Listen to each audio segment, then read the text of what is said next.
It is my being with you that matters. So keep me with you always. Meher Baba.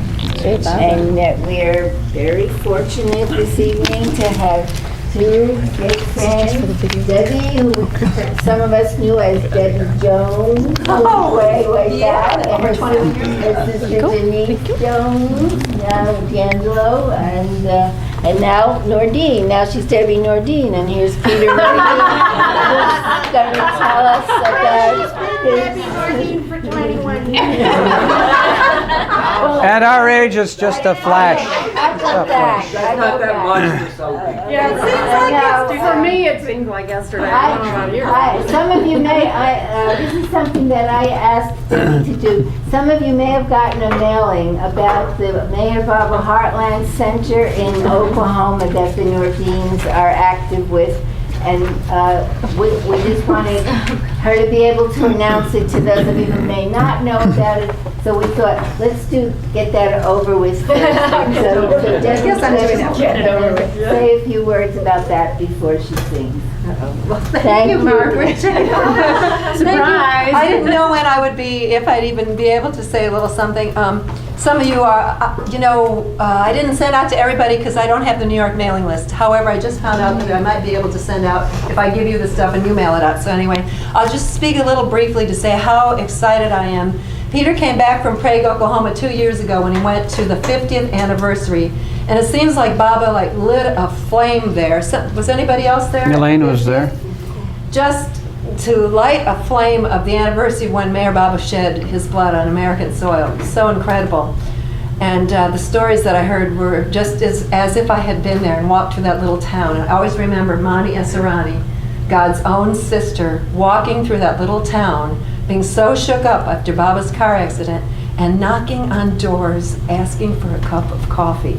That always stayed with me since the very first time I ever heard Mani tell it in Mandalay Hall. So that always just, besides, of course, hearing about the accident that Meher Baba was there and they said shining, and Meher herself shed blood, which she did not do in the East. Anyway, it always just really touched me very deeply. So when Peter came back with these stories that he heard even more stories about Prague, I was just blown away. And then we heard this year that Dr. Burleson, the kind doctor who Mani said must have just been put there just to take care of Baba, and she was the one who administered to Meher, that he was the one that administered to Meher, that Baba allowed to administer to Meher. The kind doctor who Mani kept correspondence with her whole life and Mrs. Burleson's life until she passed away. I heard that his house was for sale through the Heartland Center, and it blew my mind to think that this could be something that maybe the whole Baba world could have as a guest house for those of us who would want to pay homage to this site where he shed his blood. And I got all fired up. And the only time I've ever tried to organize anything is a choir. I've never tried to organize let's buy a house together. Anyway, that's what. But boy, can she organize that's what we're trying to do. But I'm just going to read something very briefly, and I want to tell you that I have the information over there, and I hope that you'd like to take the letter that was sent out to some of you if you were on my personal mailing list or if you were on the LA Savas mailing list, which I had.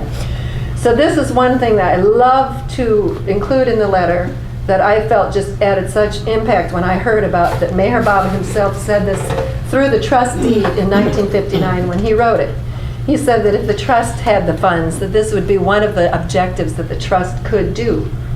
And he said, for facilities of visits to places touched or visited by Avatar Meher Baba during his lifetime and during his avataric mission or advent, and to enable the study of and undertake research in the various aspects of his work at the respective places, and to pay homage to the same, and to the memorials, statues, symbols kept or preserved thereat or therein for the benefit of the public.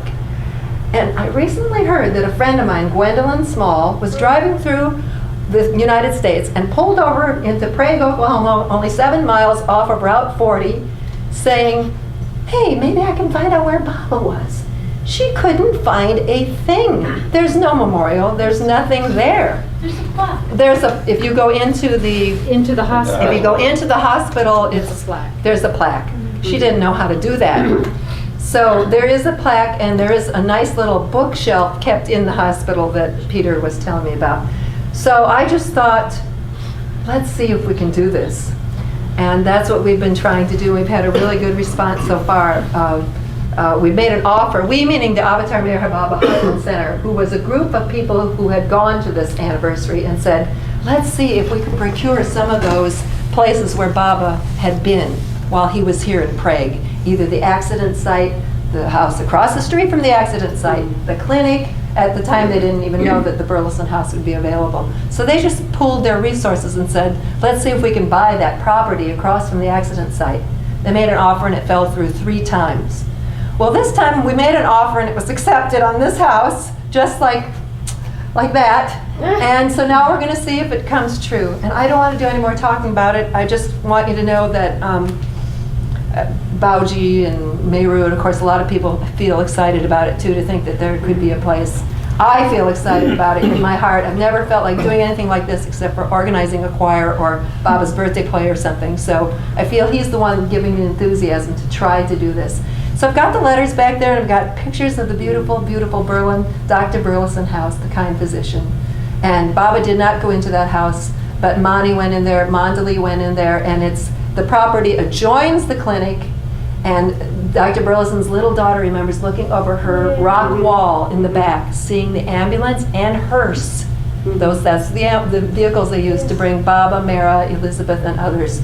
So it's right next door, and of course we know it's permeating with the Avatar's presence, being right there in that place. Is Margaret involved in Margaret's excited about it. I'm sure she And is. her brother recently wrote me, Dr. Michael Burleson, the son, and he said, do you think if this goes through, would you all be interested in knowing if we could get Mother's furniture back? Because I know who has the mahogany dining room set. And the dining room set had the flowers on it that Baba sent for their 25th anniversary. And of course I said, well, let's see what happens. So he's really into it. Oh, good. So I just wanted to thank you. I didn't know how I was going to even talk about this tonight, but I was so kindly asked. So Jai Baba, the pictures are over there and some letters, and that's all I need to say, because Baba's the one that prompts any resonance, and Jai Baba. Jai Baba.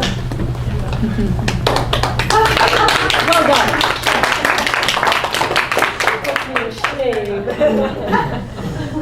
Didn't know what I was going to say. It came out. And now we're going to start with a little music over here.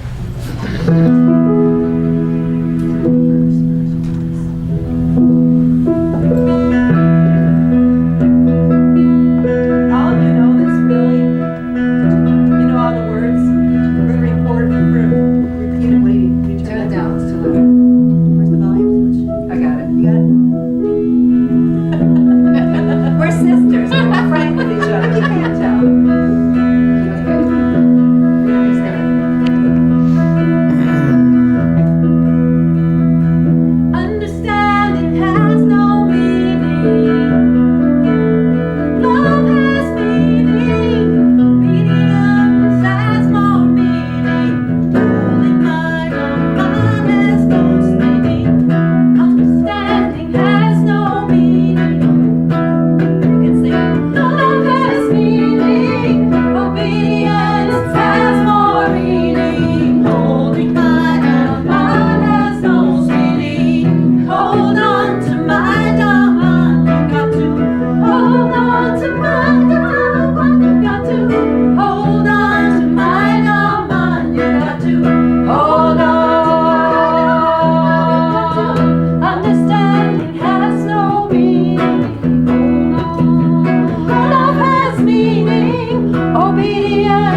Oh, wow. I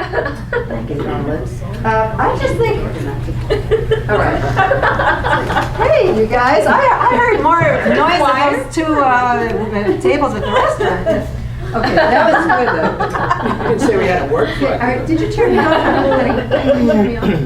I don't hear anything. Peter's going to talk about the mandali tonight and the men mandali.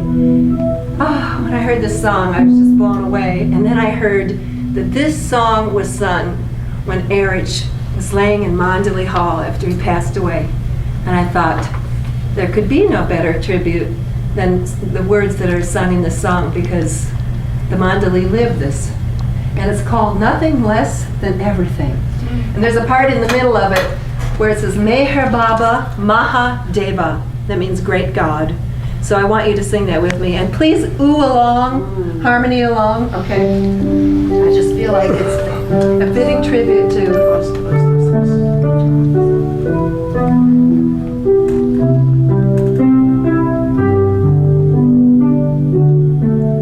It's about the path you walk when you're with Him. I was walking down a lonely road, looking for a place to rest. There was no escaping from this ache inside my chest, and I got down on my knees and begged for mercy. And as I raised up my hand, I knew the answer. Even as I asked the question of just how much this love demands, and it's everything.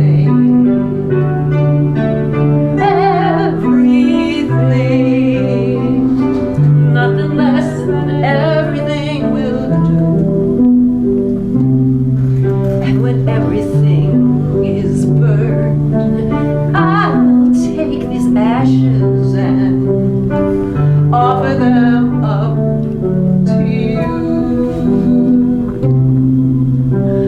Meher Baba Mahadeva, Mahadeva,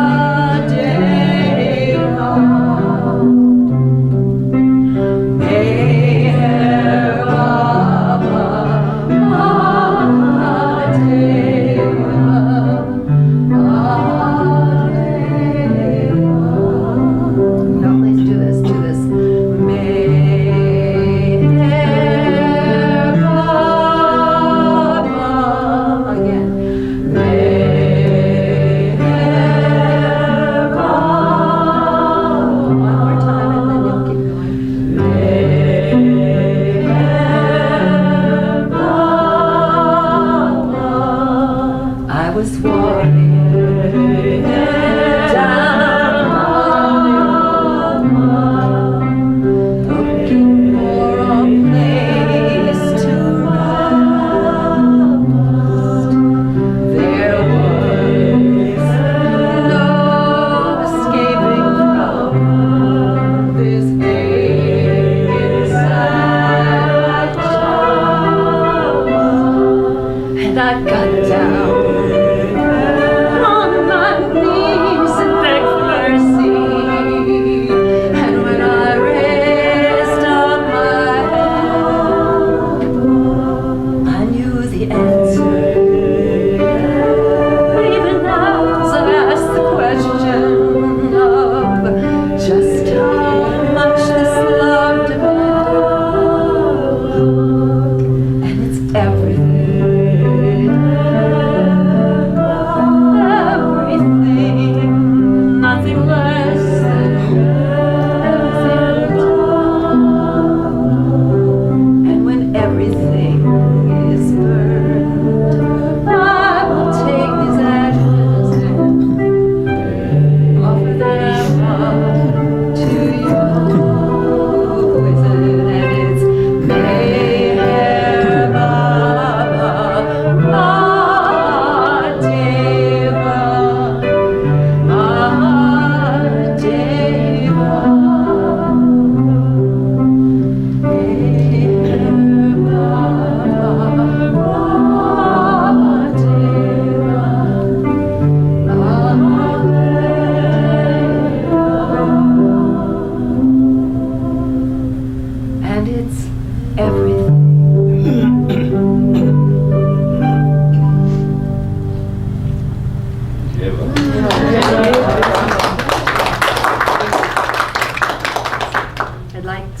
You gonna do one more? No, I can do Okay. something later, maybe. We still have time left?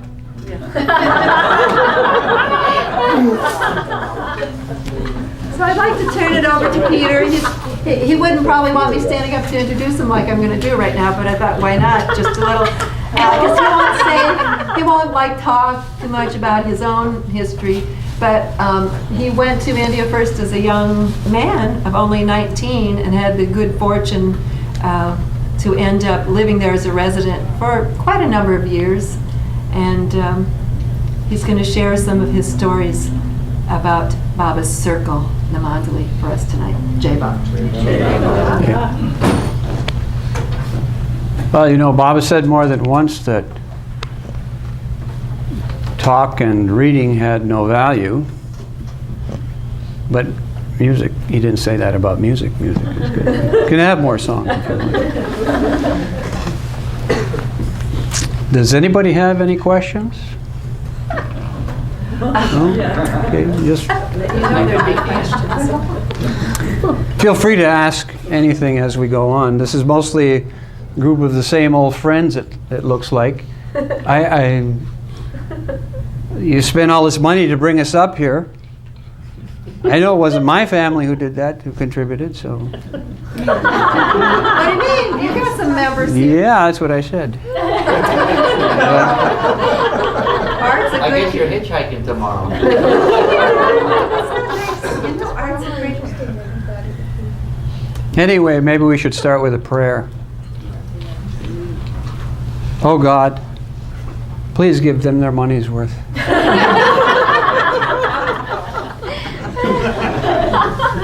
Set us up. How many people in New York City? Lot. Millions. Yeah, this is the same old faces, a few dozen of the same old faces after so many years. They all couldn't fit in this room. But there's a reason for that. You know, remember the story Bob explained about humanity is in a huge procession towards him. Unconsciously in a huge procession towards him, except for the few at the front of the procession who can see over the heads of those who are close or are right in front of the procession. Baba had explained to the Mandali, you all are at the head of the procession, that's why you're here with me. My lovers are just behind you. And then people go further back, and they get more distracted as they go further back with persons in front of them and somebody who jumps out of the line and says, I'm something. And it goes on like that. But for these few, wherever you go around the world, you see the same old faces of people after so many years. A few new faces, but mostly they're related to the same old faces. And Yeah, there's one. and Then she's a new face. it's because we're in the front of the procession. That's the thing. It's connections. Connections. Mayor Baba's close disciples are not there by any accident.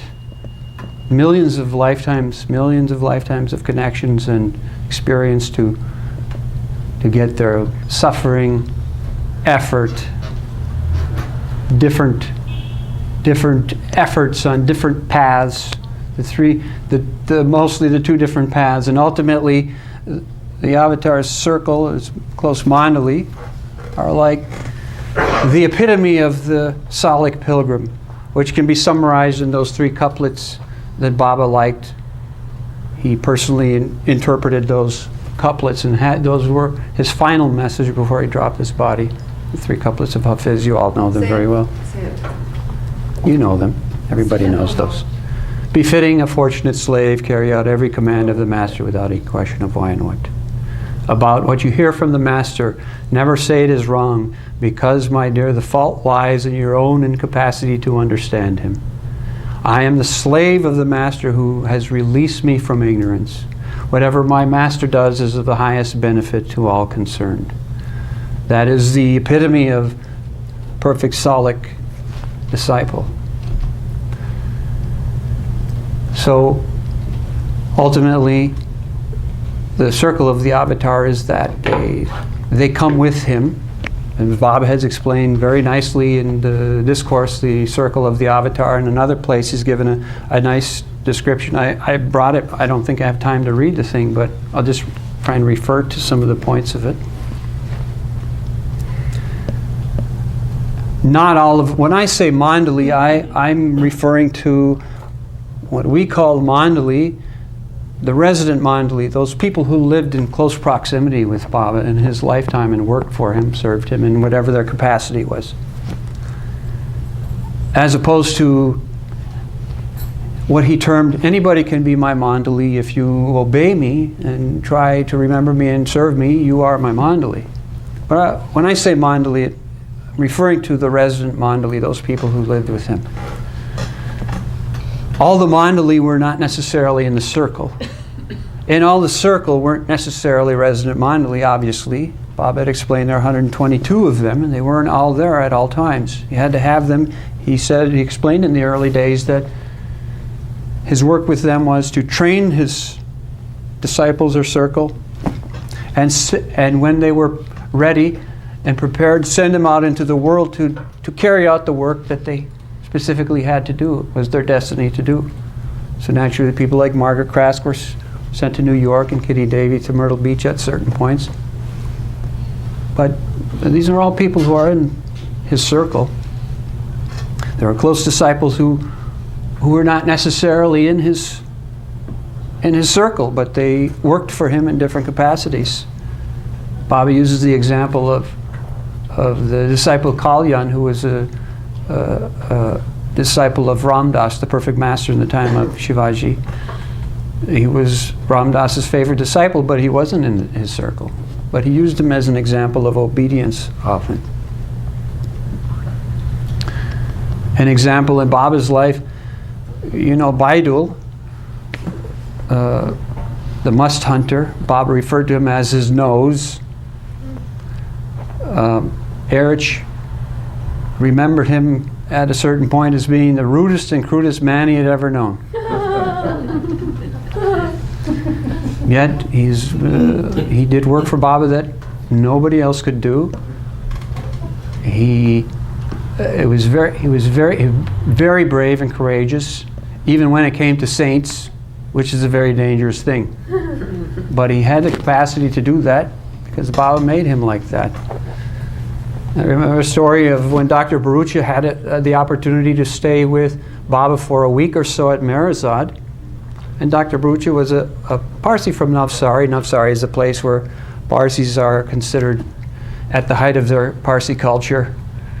Traditionally they look down a bit at the Iranis who came recently to India as being unsophisticated, uncouth. And Baidul was more than just the typical Irani. He was out with everything he felt. So, but Baba, knowing this, probably he used the example of Baidul and Kaikobad, who was a dastur, means a priest class Parsi from Navsari, high caste Parsi, if they have such a thing as a caste. He was a high class, social class of a Parsi. Kaikobad's habit, if you remember, was to think of God and pray often. Adi even made the comment once, Adi, who never missed his words, in private, said, yeah, that's all he was good for, or something like that. But Baba used Kaikobad a lot in his seclusion work, especially in the later years, when he wouldn't call musts for that anymore. He used Kaikobad because Kaikobad got to the point, due to repeating Baba's name and concentrating on him, that he had experiences of seeing Baba whenever he wanted to, constantly if he wanted to, in different ways and different unique forms, similar to what a six-plane saint would experience. And Baba would play, as Padre would use the phrase, play the fool, and act like he didn't really know what Kaikobad was going through, but anyway, he says something about some experiences and all that. But Barucha must have had this idea that Baidul was an unsophisticated servant of Baba, and here Kaikobad was being used in in the seclusion work, and he was a dustor, and he was much more elevated. So Baba carefully explained to Dr. Barucha that you see Baidu there, he's unsophisticated, bad habits. Kaikabad, he has experiences of me. I use him for this seclusion work daily. But suppose Kaikabad is not in the circle. Baidu is in the circle. So spiritually speaking, whatever it appears to be, Baidu is much more advanced than Kaikabad. This is just what Baba had said. He didn't say for sure, he said, suppose Kaikabad is not. But you get the idea in that sense. Baba would give hints about certain Mandali. He wouldn't necessarily say definite things sometimes, but he would give hints. The initial circle of 12 men and 2 women, of course, we knew that Mira and Mani were the 2 appendages. Baba had explained that. There's no doubt about that. He never said definitely who the inner 12 were, but he had a good idea about that. I assume that the 4 pillars of Mehrabad were in the inner circle. Those were Padri, Pendu, Vishnu, and Adi. Interestingly, they were born within 6 months of each other in the same year. As part of the work of the perfect masters, when they bring down the avatar, they also bring down his circle simultaneously during that same period. Baba had explained that the full circle of the avatar, but specifically the inner circle, is like his personal body. So that when he gets unveiled, his body is there ready to function, as if, Baba uses a simile, as if a man who wakes up and suddenly he's aware of his body again and he begins to function in his body. So the avatar's inner circle is like that. The veil is veiled. Baba used the Sanskrit term Vijnani sanskars. The same sanskars that are used to veil the avatar before he assumes his mission as the avatar in every advent, the same type of sanskars are what his circle, at least his inner circle, is absolutely the same in every advent. So they are completely Vijnani sanskars, completely made up of that, which is just I use the term an apparent veil of people. Yet we knew them as the most natural, honest, loving persons that we could ever know as human beings. They had the trait to in a worldly sense, they're not normal. Absolutely not normal. That has nothing to do with working for him. But they were most natural. Not normal, but most natural. And they have a particular, as Padre explained to us, a particular quirk or a kink, all of them in the circle. And a defect or a not even, you can't even consider it a defect, it is a trait. It's a trait that he uses, that the avatar uses specifically to reach deeply into that cross-section of humanity, to accomplish his work. And the more apparent that quirk is, the more his work can be facilitated, the deeper he can reach into that. Although the inner circle is absolutely identical in every advent. That is, the 12 men and the 2 women are absolutely identical in every advent. They're not, people misunderstand, they think it's the same people coming back. It's not that, but it's that, imagine this, is that they are absolutely identical in personal characteristics, according to Baba, in every advent. That tells you that, so Baba says what that means is that when the avatar comes, those posts are brought with him. But that doesn't mean it suddenly happens. This is part of his work in every advent, is to prepare the future circles, the future disciples. So, you know, Baba's the efficiency expert, the avatar is the efficiency expert. He's constantly doing many, many things. There are many different things he's doing, and simultaneously working on the future circles while he's working with his circle of this Advent. Baba had explained that the avatar is the producer and director of each future Advent, and simultaneously the actor from being produced and directed by himself in the last Advent. So that is constantly a forward connected process.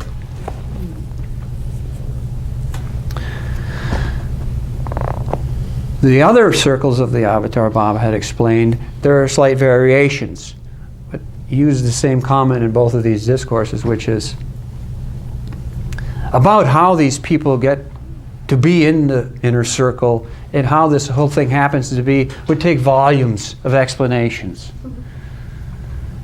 And how it comes to be would take more volumes of explanations considering the other circles. But I got the idea that also that the descending circles, that is going from first up gradually to the last circle, the other circles essentially color the Advent.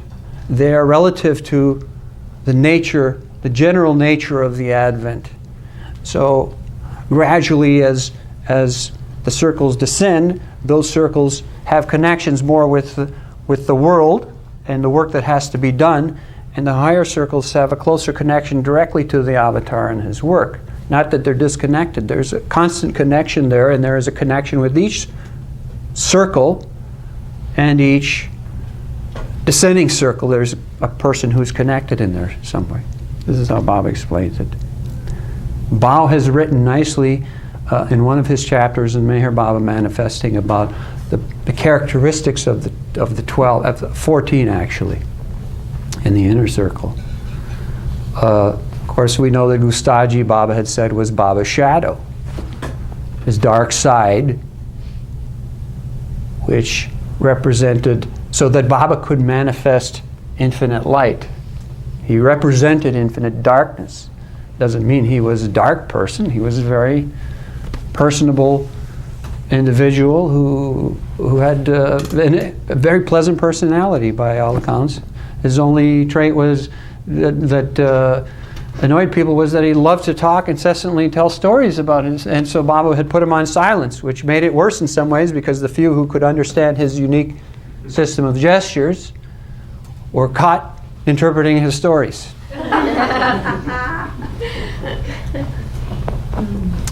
Baba commented once about Ramju, when I see Ramju, I see infinite unhappiness. And one of the traits of the avatar is to manifest infinite happiness then. But during the lifetime of these people, they have to bear that work so that afterwards they have to live a full natural life to do this work. And then when they drop their bodies, they may or may not immediately get God realization. They may come back one time. We don't know. Baba told Sava Kodwal that Padre and Pendu would be perfect masters in their next birth. Money apparently also. And some people wonder if Erich is coming back, but I can tell you personally that Money and Erich both had told me in casual conversation that it would happen, not that I asked. But Money more than once, she told us that, Baba said I would come back one more time as a man. And Erich would have to come back one time as a woman. And she smiled as she said that, so you didn't know if she was joking or what, but after I heard it the second time, I took it seriously. Then Erich once on his own, as we were sitting in the office one day, he said, anyway, I don't remember the context of the conversation, but he said, anyway, I'll have to come back one more time as a woman. I said, why do you want to do that? He said, I want to know how it feels to love him.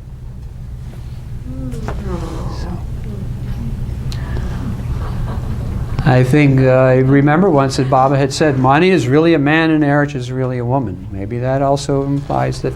Well, Baba said at one point that Erich was to be a woman this birth, but I needed him. Right. But what? he was needed as he is. He was needed in his. He said something to this context. He was needed in his position of probably also the first circle. There are 12 men that have to be in that. He was one of them, most likely, according to Baba's comments.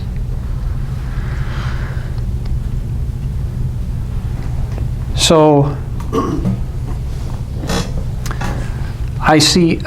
I just managed to. I didn't know what when you asked us to come up here. I didn't know what you wanted this meeting about, but I managed to just look at the schedule and see that I was going to be talking about Mandali or something. So I thought I'd take the opportunity to. That's what I'll Okay, so I thought I'd take the opportunity. I felt recently in the last few years that there is a trend with some people to ignore or belittle who they are.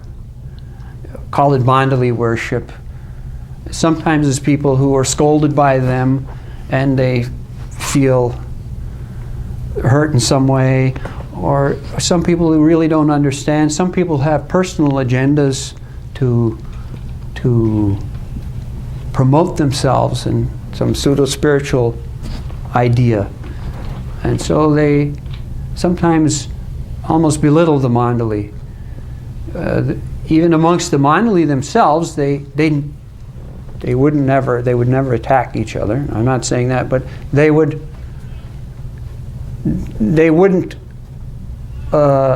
hesitate to say anything to one of the other ones that they honestly felt. And Baba always encouraged them to do that. As a matter of fact, if there wasn't enough of that, he would instigate it.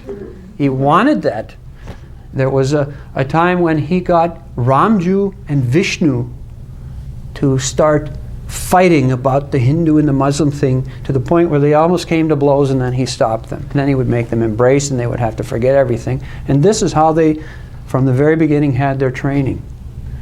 You know who these people are. Baba had said Vishnu was Napoleon in his last life. I know Napoleon was ambitious and arrogant. Vishnu was not like that. By that point, you know, he was one of the inner circle of the avatar. But how it makes you realize that we have no place to look at those people. Vishnu as Napoleon played a very important role in reshaping modern Europe for the avataric advent. A whole reshuffling of Europe had to take place. So there are purposes that are beyond what we can understand.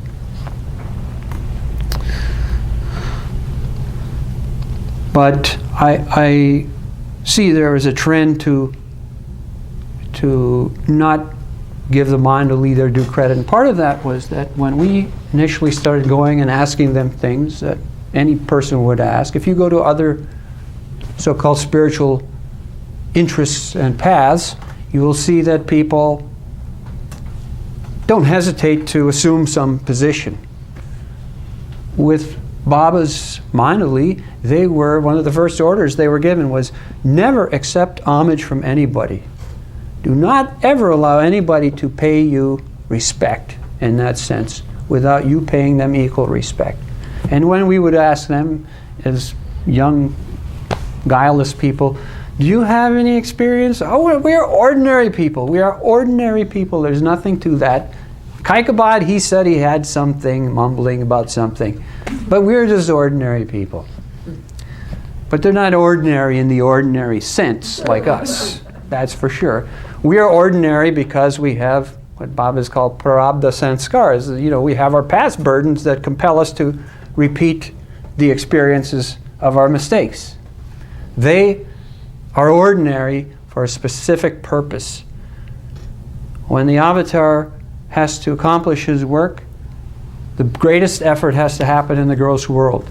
The spiritual path is there. The musts have their connections. He's done phenomenal work through the musts that apparently no other advent, due to what he terms his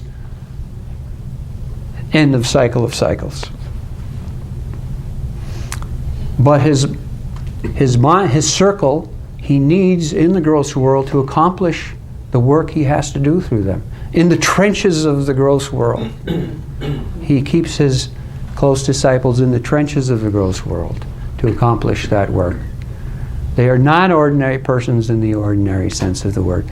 Great saints are in a queue to take one more birth as his close disciples. You have examples of that. Gadya Maharaj. He at Marazada in 1954, he asked Baba if he could come there and live. He said, I won't eat all this food like these people you have living with you. I'll just take a little bit. Just give me 1/2 a bakar every day, that's enough. And I don't need these pants and all that. Just give me 1 kafni and some 1/2 a bakar. I'll be all right here. Baba said, no, you have your place in Pandharpur. I'll see you there. You go ahead. Kamu Baba was the spiritual chargeman of Bombay, wrote Baba a letter. Free me from all this now, I just want to come and stay with you. No, they had their work in other places.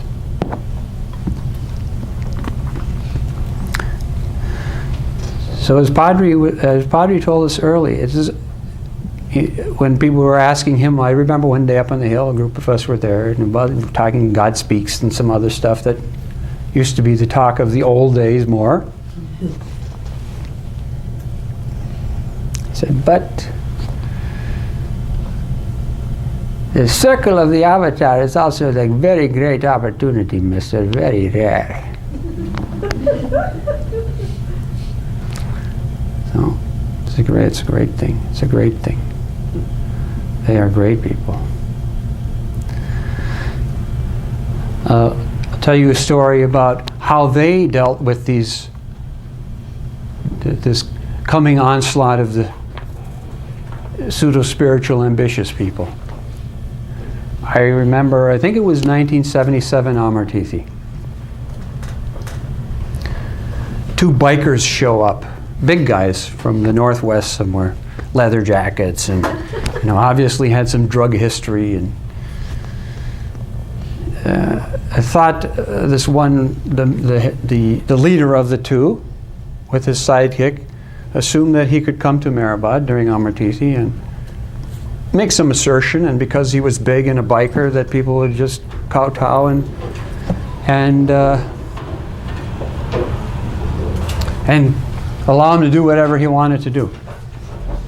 In those days, Amartithi programs were 3 days long, provided there was water, sufficient water. So the first thing he had that he wanted to do was to get his audience with Mera. So I think it was the 30th. The women had just arrived, and Mera was near the retreat building, near the East Room there, somewhere. And this guy finds out that she is there, and he wants to get an audience. So he approaches the women Mandali. In those days, they still had their habit of encircling Mera and money. That's what they did. So he approaches them and says, I am Meher Baba's son and I need to see Mera. And without hesitation, Goher, who came up to about here on him, threw her elbow into his chest, drove him into that rock wall and said, no men are allowed to come near Mera. Do you understand? Wow.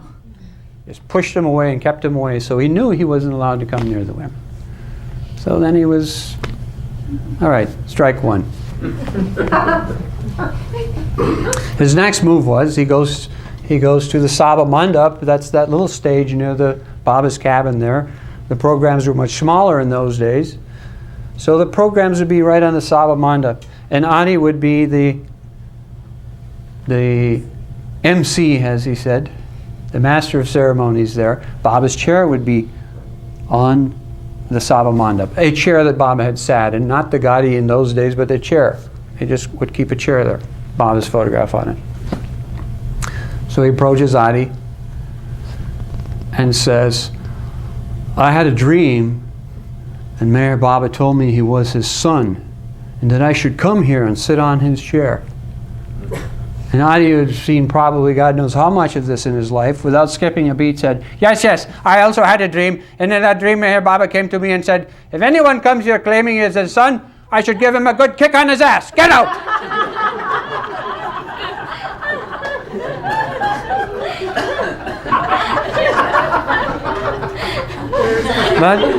That was the That was the more natural Adhikar Rani. That's the way we remember him more, right, Bob?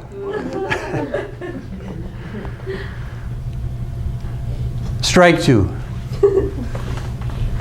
Erich is doing his usual Amartithi program, which is he doesn't sleep for 3 or 4 days. Sat up through the night talking to people who ever had questions, telling stories of Baba and whatnot. Now, by this point, his sidekick is getting to know that there's something more here than it's not just a fad or it's not just a made-up thing. He's feeling something. He's feeling that there's something here that it's more than physical, and it could be dangerous if he. So he's starting to get a little bit mild and trying to behave himself. But the other guy is becoming more frustrated simultaneously. So that evening, this may have been the 31st. May have even been the first. I don't remember the days. We were preoccupied with other things. I heard these first 2 stories from eyewitnesses. I wasn't there. So that evening then, as Erich is telling his Amartithi stories, this guy is getting frustrated and he tries to assert something, some conversation, makes some remark, something unrespectful, disrespectful. A few words are exchanged.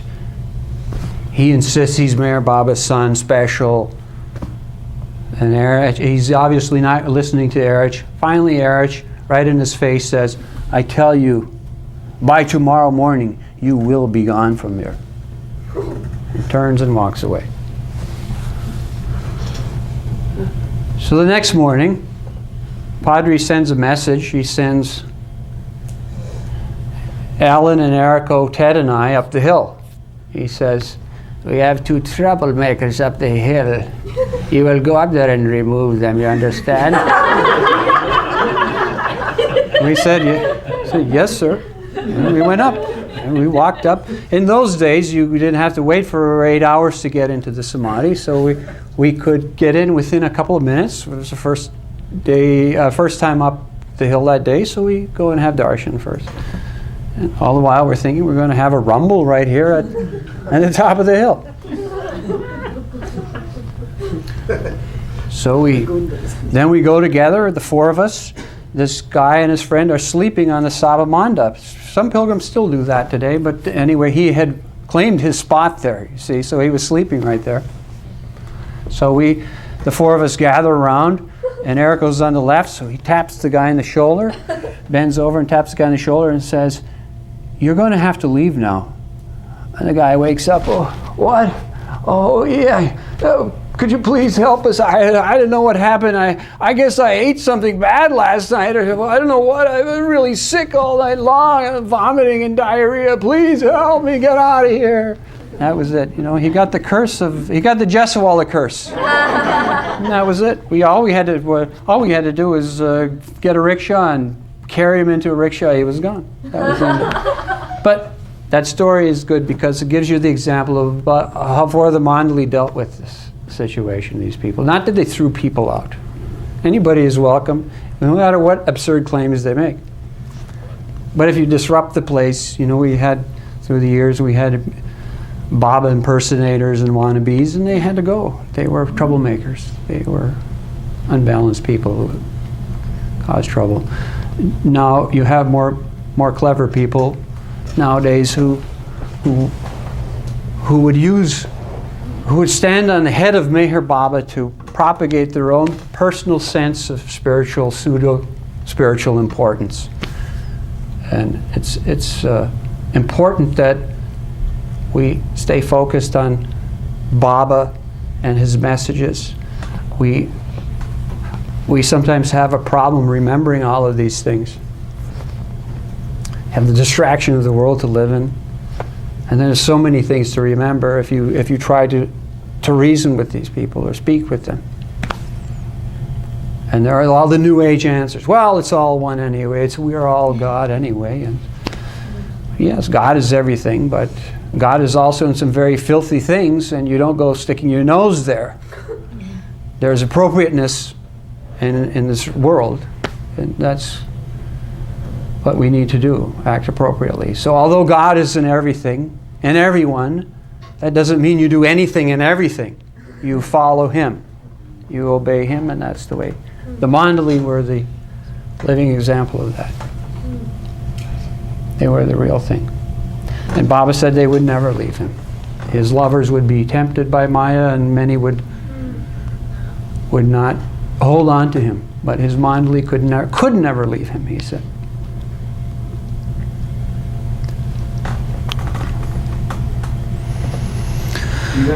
Yes. Padre, very good with obedience. Yes. Right? So Yes. Give some stories about Padre and obedience. You know, knowing the Mandali, we had an idea of them representing certain specific traits. With Padre, you really had the sense of the master and the slave. You really had that sense. He would tell us, somebody would mention love, he would say, don't ask me about love, I don't know a damn thing about that. If you want to know about love, go and ask those people at Merazat. He says, I only know to do what Baba has told me to do. And that's what I do every day. But you got the sense. And he told us, he said he had tried to figure out Baba at a very young age. He tried to understand. He realized very quickly that Baba could not be understood. That doesn't mean you throw reason out the window. But he said he realized it was beyond the intellect. He realized very early that your highest thoughts and deepest feelings add up to 0. What does that mean? I mean, that doesn't mean they serve a purpose. They're like the white light at the end of the tunnel. They're not the goal, but by following that, some sense, you go in the right direction. But it's not the goal. Nowadays, in the New Age stuff, everybody's worshiping their feeling or their experience, which is, it really is nothing even. It's not even, those experiences are imaginary.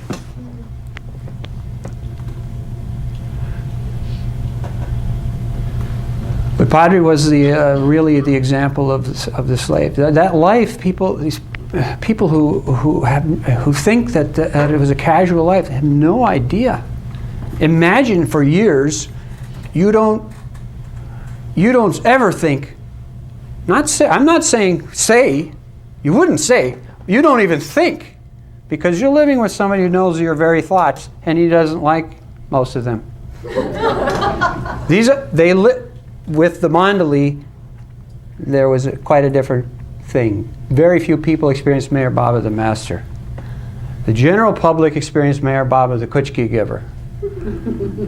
Love, darshan, this thing, that thing, and some advice. Some people got orders, and a few people were under the thumb. The slaves, the willing slaves. The life of slavery was much different. Imagine years together never thinking, I think I'll take a nap now. Or, oh, I'd like to have a snack. You wouldn't think that. After some years of training, you realize you couldn't even think such a thing. They just thought, what's next? What does he want next? What do I do now? That was it. That was their life. It's hard to imagine. Simultaneously, very natural, trying to be cheerful, trying to live the life, live their life itself was the example. Very rare thing.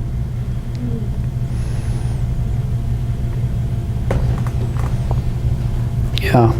Peter, could you tell the story of the time that Padre sent a letter to Baba, and Baba sent a letter back to him, that answer letter, and Padre's response? Well, that's my favorite. Well, Padre had a standing order from Baba to answer all of his messages in verse. Padre was a very eloquent person. He was fluent in about 7 languages. His penmanship was impeccable. And he had great poetic ability, as did some of the other older disciples. That was their entertainment in the early days. But he had a standing order from Baba to always reply to his messages in verse. So he got a note from Baba, maybe it was a Sahavas year. How has the rainfall been and what's the condition of the water? And of course Padre answered in one of his, he knew when, they knew when they had the liberty to go to the point of a little bit, because it would entertain Baba. So he gave one of his kind of Padre style replies that had to do with, you know, the dust. There's nothing, you're raining dust on us, and there's something or whatever it was. So Baba's reply to him was, I will crush you, I will destroy you, you can be sure I will do this and do that, whatever it was. That, and there was a line about that particularly, like, everything you've ever done for me will be wiped out or be destroyed. right. So Padre gets this note. He stands on the veranda by his room. He said, I've got the proof here. This is it. Now he has to be held to his word. That is to be destroyed.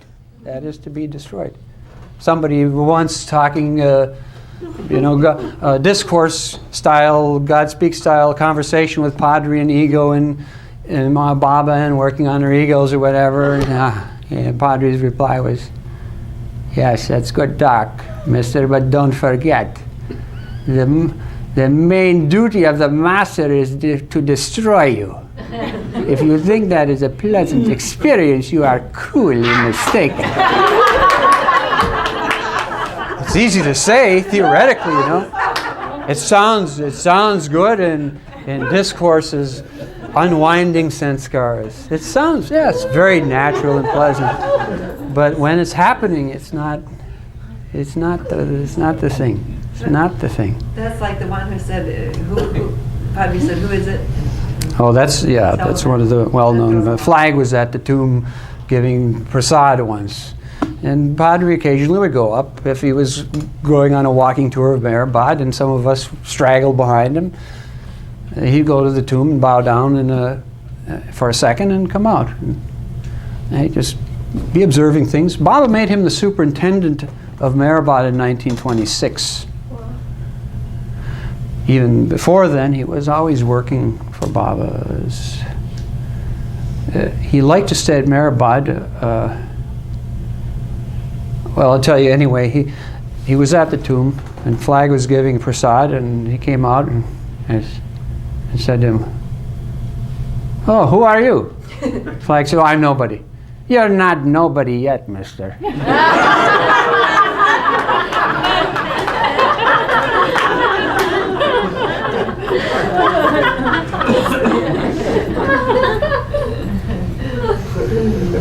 So while we're on Padre, I'll just give you a little background. You know that Padre and Mara were first cousins.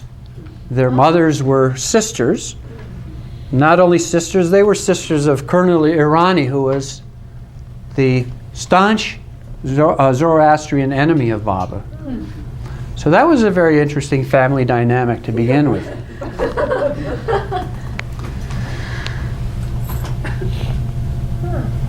He was MS Irani too, wasn't he? Colonel M. Yes, he? yeah, MS yeah. Irani. Oh, that's initials. He was MS Irani too. Baba, Padre came into Baba's contact because his mother was a disciple, one of the intimate disciples of Babajan. Every day she would take her duty with Babajan, even got her husband to buy a mill close to Babajan's position, so every day she could finish her daily duties, her responsibilities, lock the door and go straight to Babajan for the rest of the day. That was Padre's mother. In 1931, when Babajan dropped her body, Frani, her name was, she was known as Frani Masi, came straight to Mehrabad and spent the last 6 years of her life at Mehrabad. That was Mara's mother's sister. She sent, then his name was Ferdun, she sent him to Baba with a message. It was not made a message. He got Jal, Baba's brother Jal, who was Padre's old friend, to take him there, because she felt that there was some connection that Padre might be interested, and that's how he came into Baba's contact and immediately felt attracted to the atmosphere, he said. And he's not a sentimental person at all. He never was sentimental, but he had also an innocent side that was interesting to his observations. He enjoyed his observations of the way things were and the way things played out. He had the masculine version of that feminine giggle that Mara had. It was fun to see. It was good company. So that's how he got his connection. In 1923 or 24, Baba traveled around India with only 3 disciples. Padre was one of them. But Baba's habit, as perfect masters have a peculiar habit, they're misunderstood by the world. They're not like saintly persons, like blissful and all that. They're in a place where they don't really care to be, that is, working in illusion while they're God. So they have this dichotomy of divinity within them, and it creates a restless nature. They're always restless to finish and go to the 4th journey, that is, rest in God eternally, infinite power, knowledge, and bliss, when their work is complete. So the perfect masters often don't have a problem hiding from the world, because the world often misunderstands them. Baba's particular trait then was to taunt somebody of the close ones, and Padre was the target on that trip. So for that several weeks on that trip, Padre was the butt of the goading and the taunts by Baba, and it made him get a taste to not care to travel much. And the travel in those days was also all 3rd class, very, very difficult. In contrast, life then at Mehrabad in the mid-20s was a fantastic thing. It was all happening. Now we see it's very quiet there at Lower Mehrabad, but everything was happening around Lower Mehrabad then in the mid-20s. It was all around, you know, that St. Galori Shah, he went there in 1923 and said, "Bury me here," just before, he gave his tomb site just before Baba came there. And then just after Baba came for a few days and then left, he dropped his body in June of that year, 1923. That's how quickly that happened. So everything was happening basically. That was one of the center points of the activity there. Or you could say the road was the center point, but it was in that area. There were all these things that were happening. And on Thursdays and Sundays, thousands of people would come. Sometimes 20, 30,000 people would come. Many people would come there. So that was what they had, and Baba stayed with them. He would sometimes spend a night sleeping in their quarters. His daily seat would be sometimes in their quarters. He would sometimes write there, the book, you know, in different places, the school sometimes, a few different places. And on Padre's birthday in 1925, Baba garlanded him and kissed him. In 1929, Padre was told to drive the bus on the Kashmir trip. So he said that, and you've seen those chassis driving around India with just the chassis. They just have sometimes they don't even have a seat. They're sitting on the crate and they drive the chassis. Well, that's still in those days you would buy the chassis and then they would buy the materials and build the thing. So you had to pick up the chassis, the frame in Bombay, drive to the place of Kali Mama, I think it was Bhopal or someplace like that. I forget where it was. Maybe not Bhopal, I forget the name of the place. Somewhere in that area of Maharashtra. So Padre said he had two desires on that trip. Since he had to drive through the Ghats, he said he wanted to see the moon over the Ghats, and he wanted to see some kind of a wild cat in its natural habitat. He loved cats. So he wanted to see some kind of a wild cat in its natural habitat there. Now, he was sent with somebody else who was an employee of Kali Mama, not a Baba lover, but so they were a convoy of two, driving these chassis from Bombay to Indore, whatever it was, and through the Ghats. When they got to Kali Mama's place, the man said, "You wouldn't believe it. What a beautiful full moon I saw over the Ghats. And I saw wildcats, leopards, and lions, and this and that. And all the time there was a cloud of rain following just behind me. Did you see it?" He said, the Padre said he was in the rain the whole time. He didn't see the moon, he didn't see the cats. And then he also had to drive the bus all the way to Kashmir and all the way back. He said, you know, his shoulders and his back were aching. And this is what his experience of traveling was like, essentially, with Baba. Through those experiences, he came to be the caretaker of Mehrabad more and more. It was his destiny. Even on the new life, Padre said no. You know, remember all the men had a chance to make a decision, yes or no. Padre gave his answer as no. Very, very surprising to all the other people who were sure that he would want to also go along. There were rumors that he felt he couldn't control his anger and all. I asked him frankly once. I said, "I've heard that you decided not to go on the new life because of the issue with anger. Is that true?" He said, That's not the issue at all. He said it was a personal, practical issue between Baba and myself. He said somebody had to be here. Everybody else wanted to go. He said, but somebody had to be here to take care of things. Somebody had to be there to go between. Padre was only interested in working for Baba. That was it. He wasn't interested in, I feel I would like to be. Nope, nothing. He realized very early on, Baba knows everything, all-knowing. We are ignorant.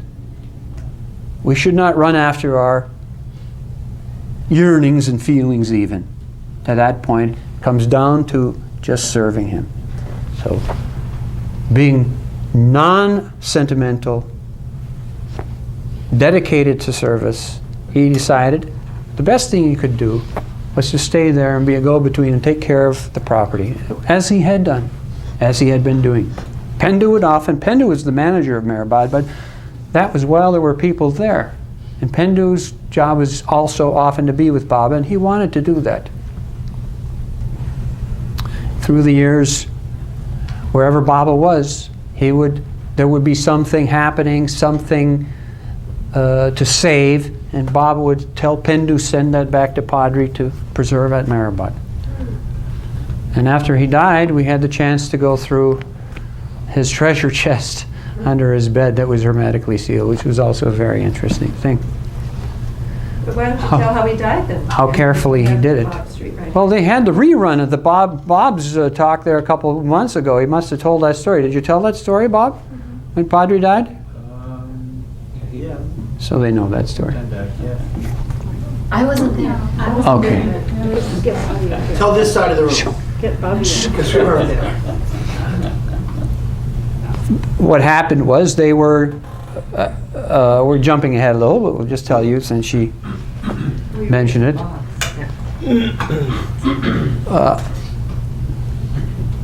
It was in the afternoon, about 3:30, 3:45. Bob was taking dictation. No, it was Wasn't it? it was in the morning. No, sir. No, sir. Was there? Can be. I remember when Saiba came to my room to get me. Yeah. We were next door neighbors, by the way. The new staff quarters, which Padre was this is the way Padre was. The new staff quarters for us, the first residents at Mehrabad, were built in 1978. And Padre was very happy to let us know that it cost 24 rupees a square foot to build. Now that adds up to 54 cents, something like that. In those days, it was about $3 a square foot to build these rooms. Dottie got number 1, the deluxe suite, that had an extra room that was about 5 feet wide. And Dottie did a very radical thing in those days when electricity first came to Mehrabad the following year or so. He put a fan in his room, which caused a great stir at Mehrabad. He put a fan. What does he think? Now, all these years later, if you go and see Dottie Carawala, his room is exactly the same as it was when he put that fan in his room, where everybody else has televisions and everything else. He has his 7 old Parsi wind-up clocks and the fan. That's his big luxury. Bob was in number 2. I was in number 3. Mina was in number 4 first. Maybe a little more. She was in 6. Rhoda had 5. Rhoda had 5 until they had their house built. Or Meru was 5, and I think Rhoda was 6. I maybe, because Meru ended up in 6. Anyway, not important. That was the history. That's our background. But you were fighting about what time. No, I'm sure it was the afternoon because we had to get the coffin from Nugger. He was there. For time, even though I have a watch. He was taking dictation. They were sending a letter to Don Stevens to get the homeo remedies from Europe, which were considered the best. Yeah. Finish the letter. You say, I read the letter back to him, and I say, because we had discussed this in the morning over tea, and this and that and this and that, and so this day we read it over. I read it to him. He made a few changes, and it was to be from him. So I wanted it to sound like him. I said, "How do you want to end this letter?" And he said, "Yours sincerely." So I write down yours sincerely. I said, "Padre, do you want me to read it back one more time? Because a few changes have been made in the letter." I said, "Before I type it, do you want me to read it back?" And I didn't hear anything. And I looked up, and Padre was pink in the face. And the vein was very distended, right in the middle of his forehead. And I said, "Padre?" There was no reply. He was, and Peter has a picture. I gave him a picture right outside his room on that chair. His feet are up on the windowsill. So I feel he's having a heart attack, a stroke, something is happening. So I run in and I give him some homeopathic remedy. And I don't want to say to him, "Padre, take Baba's name, because that had happened 2 years before, and he was very irritated. Take Baba's name, and he says in Gujarati, "Jalande," means let it go. And the same thing had been said to Baba's brother Jal. Take Baba's name, take Baba's name. You're telling me this after so many years? Yeah. So it was obvious to them. So I didn't want to say that because I already heard the experience. So I just leaned into his ear and I said, "Mayor Baba." And his head just bowed, and that was the end. And it was a beautiful experience, a beautiful feeling. Yes, it was quite spectacular. Quite a time. And Mani came later, and it was true. When you looked at the physical form, and I've seen people die, and I've seen dead people, and normally you see some kind of energy around the body for some time after they die. But with Padre, the energy, as if it just came up into his head and it shot out, and it was just as if it was just all over Mehrabad. And when Mani came, she looked at the body, and all of us looked at the body. And it was hard to even recognize Padre for me. And I'd been with him for 7-8 years, every morning, having tea with him, intimate conversation and company with him. But I looked and I just said, it's a body. It Right, wasn't he was him. gone. That was my... Bonnie herself said she looked in and the body was kept in the cabin there, the Rahuri cabin. And she looked in and she said, nobody home here. And it was really as if the energy Yeah. was just gone and the physical, it was just And not any time after, immediately. immediately. My impression coming from the room, and we tried, of course, we went through all the motions. Doing mouth to mouth, he was bringing up vegetable soup. And that was our hint that he knew he had some illness, because he only ate vegetable soup when he felt ill somehow. It was a very active period. There was development happening at what we now call Outer Mehrabad, and he would not neglect his duty in the slightest. So even the day before, he was on his bicycle. He was on his bicycle going out to Outer Mehrabad, and I was shaking my head thinking, this old man, you just look at him. He just won't slow down. He was videotaped by Gary and Ralph the day before. We had that nice interview with him in his good form. The alignment of the planet. He was always talking about that. Yeah. He said, the firing squad is lining up, and that was, I think, on the 9th. And he took us out, 9th or the 10th, maybe the 10th. And he took us out early morning, 3, 4 in the morning, and he pointed out this and this and this and this. They were lining up. Right. Jupiter effect. Right. And he would say that 2 years before, the firing squad is lining up. And within 2 days after that, he popped off. It was a surprise in some ways, because Baba had mentioned to him that he'll be the one busy with funerals at Mehrabad. So people just assumed that he was going to live to the last because he had to do the funerals.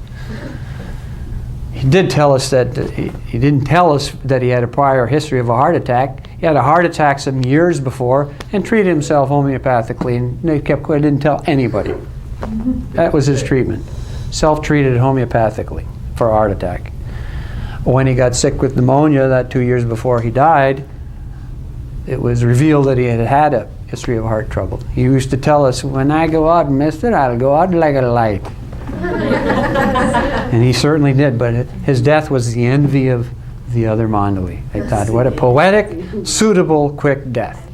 Fabulous. It was just second, it was Fabulous. so graceful, as was his life, as was his movement. Like his love for big cats. Mm-hmm. He moved like a cat, and he was graceful like that, and his death was the most graceful you'd ever imagine. No pain, no struggle, no nothing. And on the other side, we had Pendu, who suffered terribly, suffered a lot.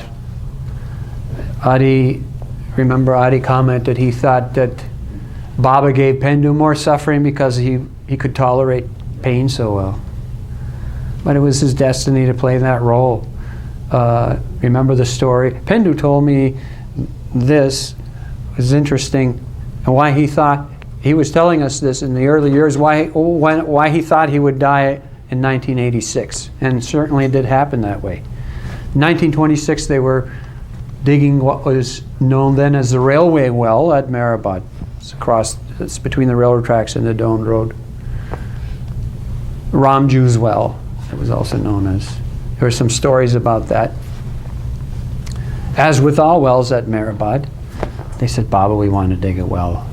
Do you give your permission? Do you give your... Oh, yes, go ahead. Go do. Yes, go ahead. Of course, it was another failure. But he allowed them to do it. And, of course, he would wait for a report every day, as Baba's habit was to inspect everything at Mehrabad. So one day when Baba had come and asked him, how's the work going? How's everybody doing? And Pendu said, Baba, I feel... Pendu's job was to collect the big bowls of material at the top, to lean over the well and pull them in and carry them to the dump site. He said, I feel that when I lean over, I'm going to fall in and die. And he said, Baba smiled and said, no, 30 more years. 30 more years. So then during the new life, at a certain point, to pass time, Baba was having conversation with the companions that were left. Pendu was one of the 4 that made it through the new life, along with Baidu, Gustaji, and Erich. So they were having a conversation. Baba was asking, when are you going to die? So they were giving him funny answers and whatnot, different things they were saying. Pendu said, only 4 or 5 more years, whatever it was, only 4 or 5 more years now, Bob. Bob said, what? Pendu said, remember you told me in 1926, 30 more years. He said, Baba looked as if he was staring in the distance and said, no, you'll only be half dead then.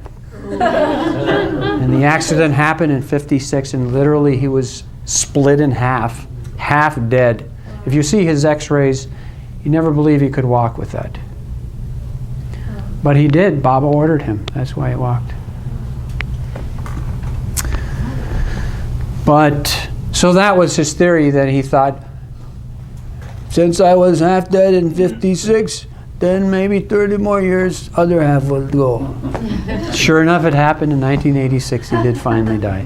But he suffered again tremendously in 1986 with cancer before he died. But also another example of somebody dedicated to serving Baba. That's all he just wanted to do. They weren't interested. They weren't interested in getting something. And this is the danger of persons who want to be spiritual. They want to be spiritual so badly that they would abandon the truth, as if you can run a political campaign to become that. And it's all about, as Baba termed, the death of the ego structure of desires. And just to transform a desire from any gross desire to a desire for spiritual respect, it's still just craving. Nothing. Here's a photograph of Pendu. The unique trait about the Mandali is that they didn't care what anybody thought. They didn't care what anybody thought. They only cared about Baba. Whatever face they put on it, they really cared nothing about what people thought, which is opposite to the world. But they cared deeply about people. How could that be? Not caring what they thought, but caring deeply about them. Because we're stuck in ignorance. That's the only logical answer. Baba, all-knowing, could do that. The world is just the opposite. The world acts as if people in the world act as if they care about you, but they really care that you think that they're caring about you. They don't really care. They care about an image. Baba's disciples were absolutely the opposite.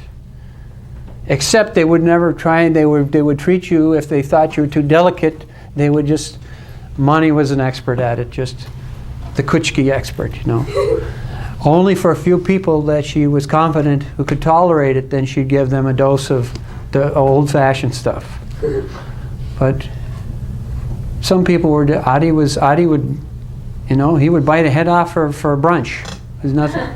Yeah, you remember what Adi said in one of his talks, and he would give a talk every week at the Ahmednagar Center. And I remember one of his talks, he said, people think that the world cares for you and me. People think, oh, the world cares for me. He said, even a close friend, he dies, you go to the funeral, the man goes, he sheds a few crocodile tears, he goes home, urinates and forgets. Right. He said, that's the world. Urinates, the world forgets, does right. not care for you and me. It's only Meher Baba that cares for us. And they had this example day after day, year after year, as Padre said, pounded into their thick skulls, the example, the living example. They were the living examples of that absolute conviction. And we had great fortune to be able to spend any time with them. What does Padre mean? What was his name? Padre is a nickname, and there were some periods where Baba would be in the mood to give nicknames, and maybe at the time 3 or 4 people would get the nickname.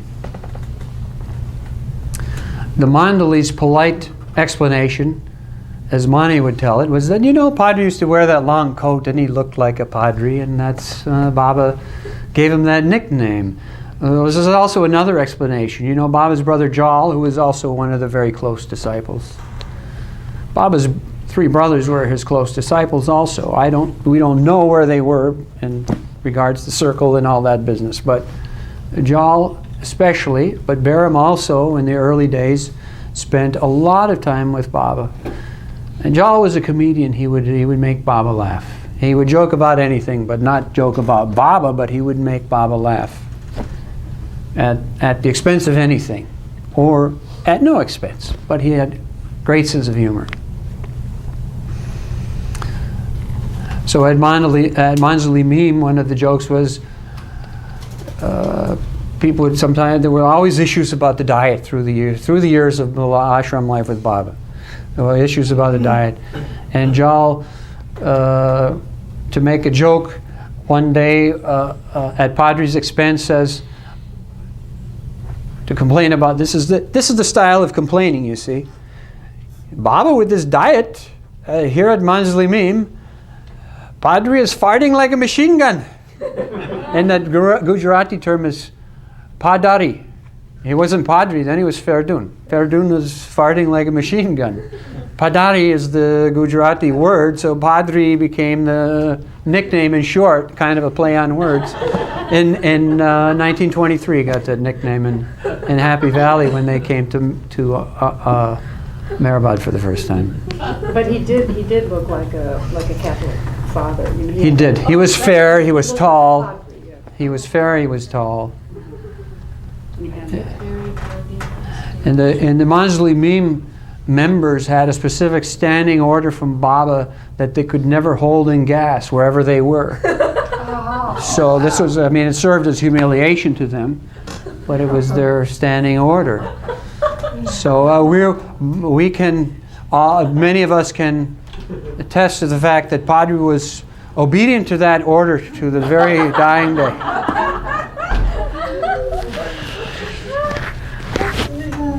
Maybe you could help me. Because Padre has spoken about not being sentimental. Mm-hmm. Okay, that's something which I get caught up in. Mm-hmm. You know, I'm very sentimental, and it gets me misdirected. Mm-hmm. That's true.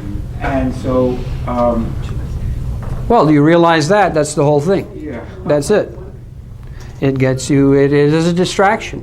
If we worship our feelings, then we may miss the slightest opportunity. And the way it was for them is they could not miss the slightest opportunity to be with him. I see. Means to be aware with him, to be attentive. Erich was the greatest example to me of a true Raj Yogi, which is the real yoga, which is the yoga of mental discipline. The amount of mental focus that they had, which came from putting themselves aside, all personal distractions aside, completely. Pendu's habit was, because through Baba's order, even after the accident, Baba made him run the 58 Sahavas program with his broken body. And he did it quite faithfully, but it was very difficult for him. Pendu was more emotional. Padre was known as the Iron Man. He would never express emotion. Pendu was a little more emotional, but still absolutely dedicated. But I can tell you a story. One year, Pendu was in bad shape, and they were giving him Valium to sedate him because his blood pressure was gone through the ceiling. And they didn't know what to do, so they were sedating him with Valium or something. Took him back. He insisted on going to Mehrabad, and he was there half sedated, going around, and we urged him to go back. We have everything taken care of. Don't worry about anything. In those days, Amrititi programs were smaller, and a few of us would take care of those details. So they take him, he reluctantly goes back. He goes back to Mehrabad. They give him more sedatives. We get a message some hours later from Shelley. Pendu came out of his drug stupor and he asked one question, then he collapsed again. What was that? What about the mugs for the toilets? And sure enough, we look and there were like 11 mugs short in all of this great number of toilets for Amartya, there were 11 toilet mugs short. One simple detail that we were sure everything was covered. Here's Penn doing his drug stupor, all of us young and supposed to be paying attention. He comes out of his drug stupor and knows this point. This mental focus. Mental focus. Years of training. There were, Erich, 1958, after the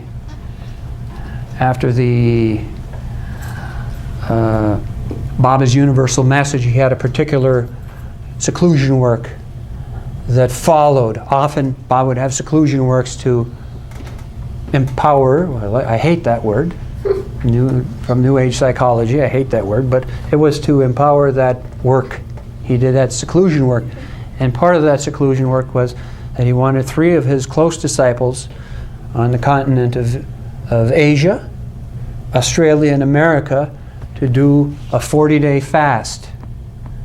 Erich was told to do it in India. Francis did it in Australia.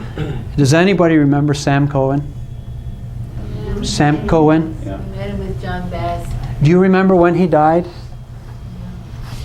Sam Cohen was a great lover of Baba. He was in one of the early American Baba lovers from the 30s.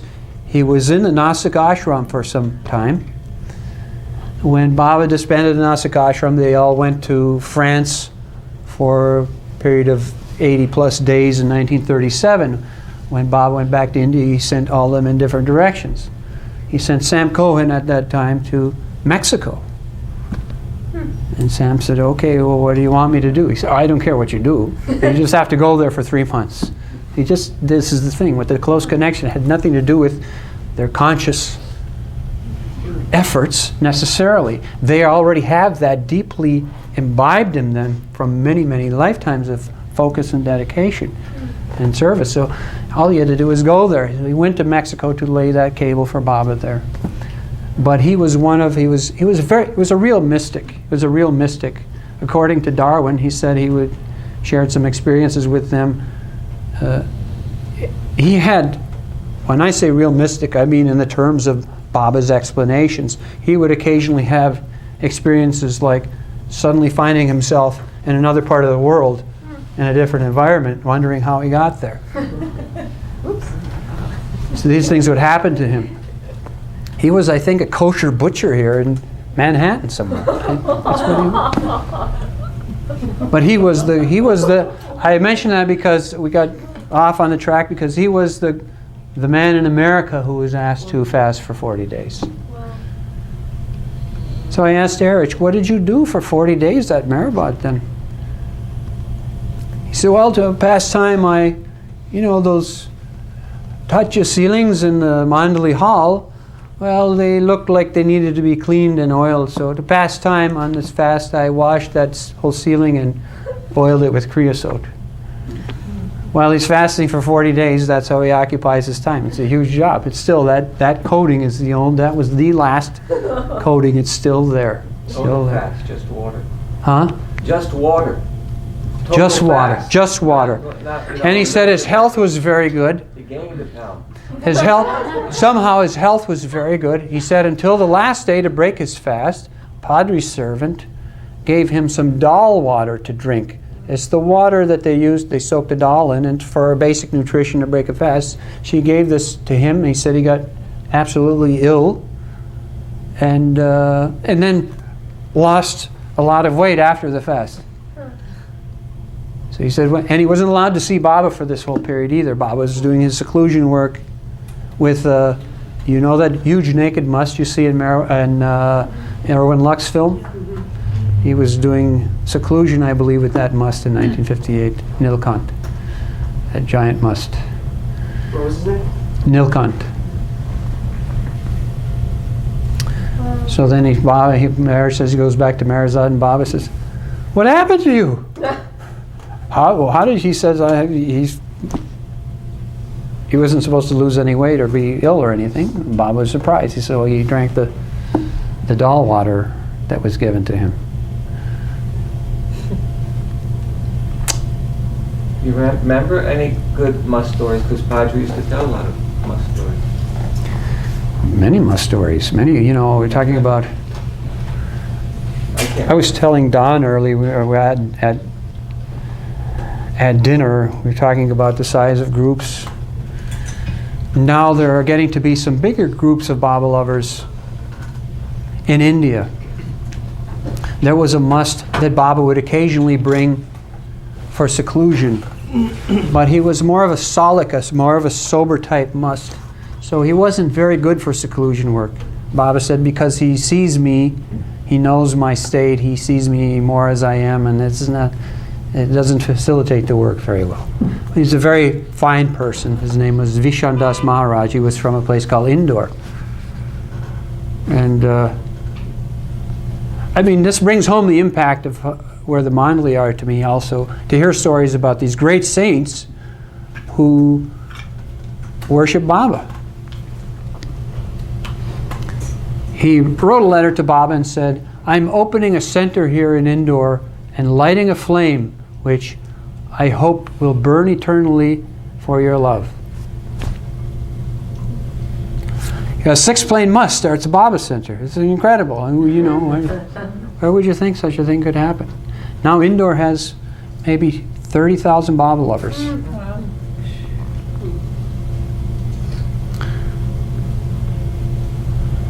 Yes, quite amazing. I'm getting the tap here, which means I'm supposed to end this. I wanted to end with one little story.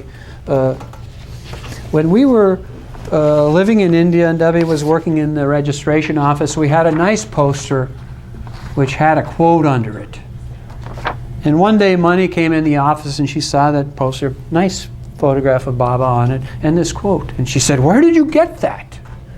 And I made some wisecrack remark, and your brother or something. I don't remember, you know. But anyway, she came back later and she copied it down. And after Mani died, I was always wondering, I said, do you know Mani did this once? And that was a great quote. What happened after Debbie got sick? We left, that poster disappeared, we couldn't find it. But that Mani liked it so much, I wanted to try and find it again. I could never find it. I went into the office one day after Mani had died. We hadn't been there in 5 years by that point. We had gone through a difficult time, struggled to get back. After 5 years, I went into the office.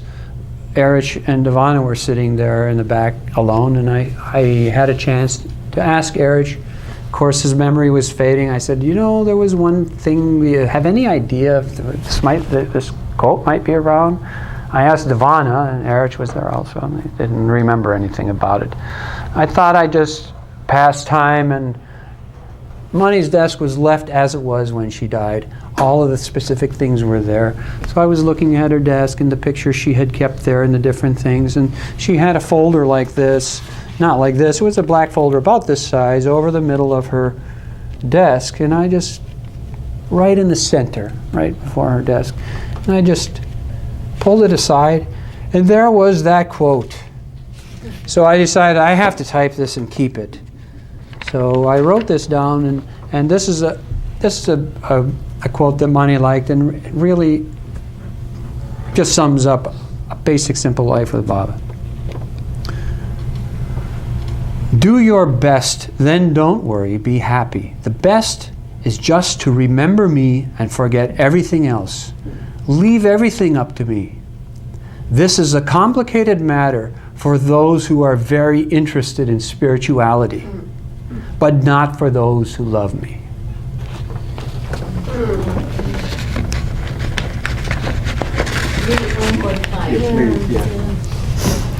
Do your best, then don't worry, be happy.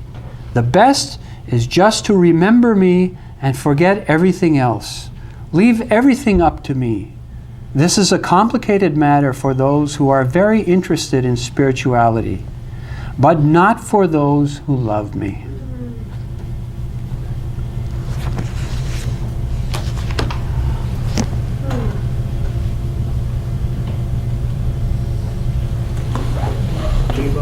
Okay. Thank you. Thank you. You saw that? Yeah. This is the photograph that Bob gave me. This is that spot where Padre died. Can you get a shot of that? This is Padre's blue chair here, and this is the window he had his feet on. And that is, Windcoats took this photograph. That's the three of us standing right near his room.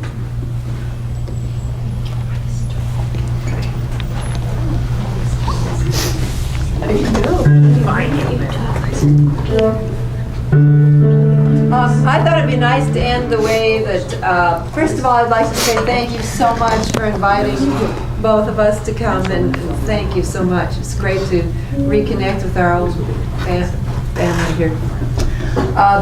Nanakir would have 3 songs. He was the one who would be at the Samadhi for evening arti, of course, and there'd always be 3 songs that he would say, and now the last song. And we would sit there and wait. Which one is he going to say? Okay, and this was the one that more likely than not he would say. And I know that you know it, so you'll catch on fast if you don't know it. Please sing it if you do know.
I am the ocean of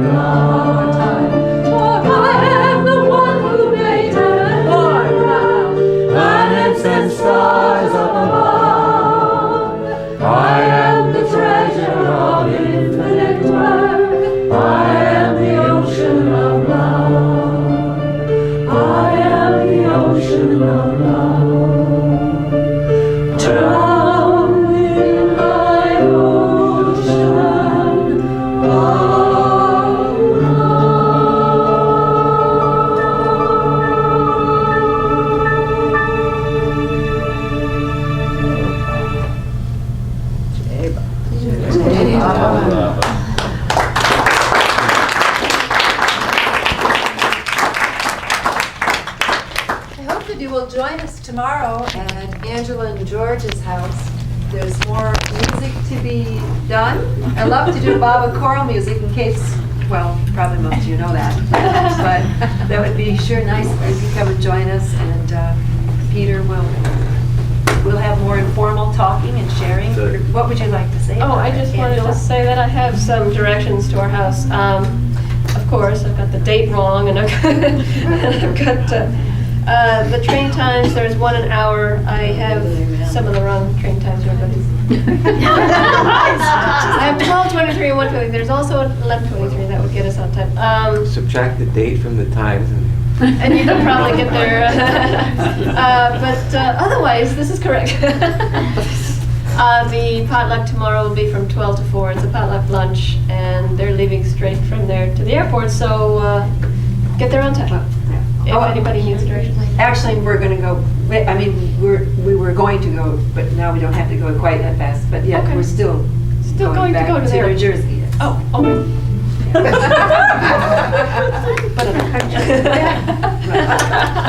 If anybody needs directions. I hope you will join us. Thank you so much for inviting us. It was lovely.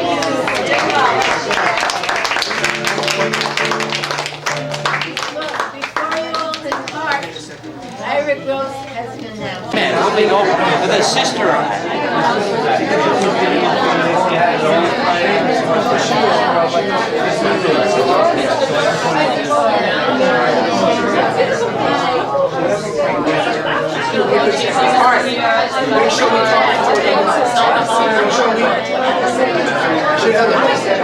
Shall we talk? Okay, I'm talking now. Is that now? I'm talking here, but I saw you ready to walk up there. So I just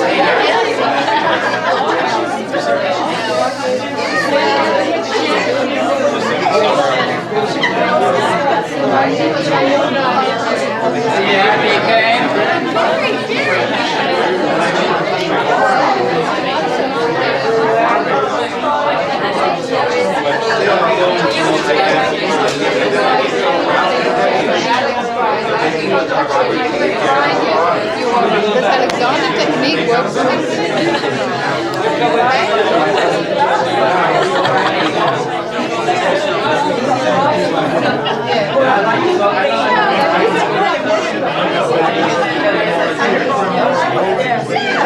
think the person has to be willing.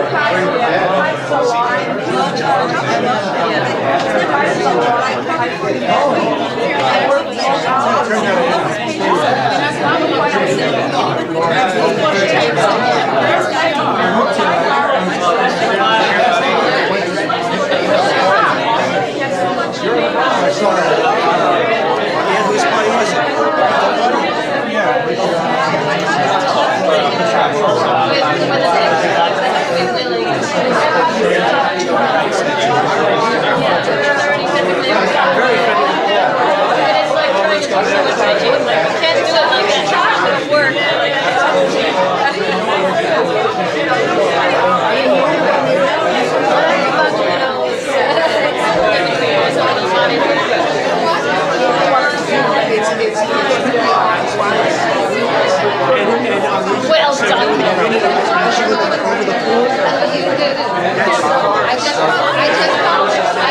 She didn't come tonight. It was too much. Hey, I was convinced she was not. Well, she said she was having a heart attack. Listen, if you have a quadruple bypass operation, she has no problem.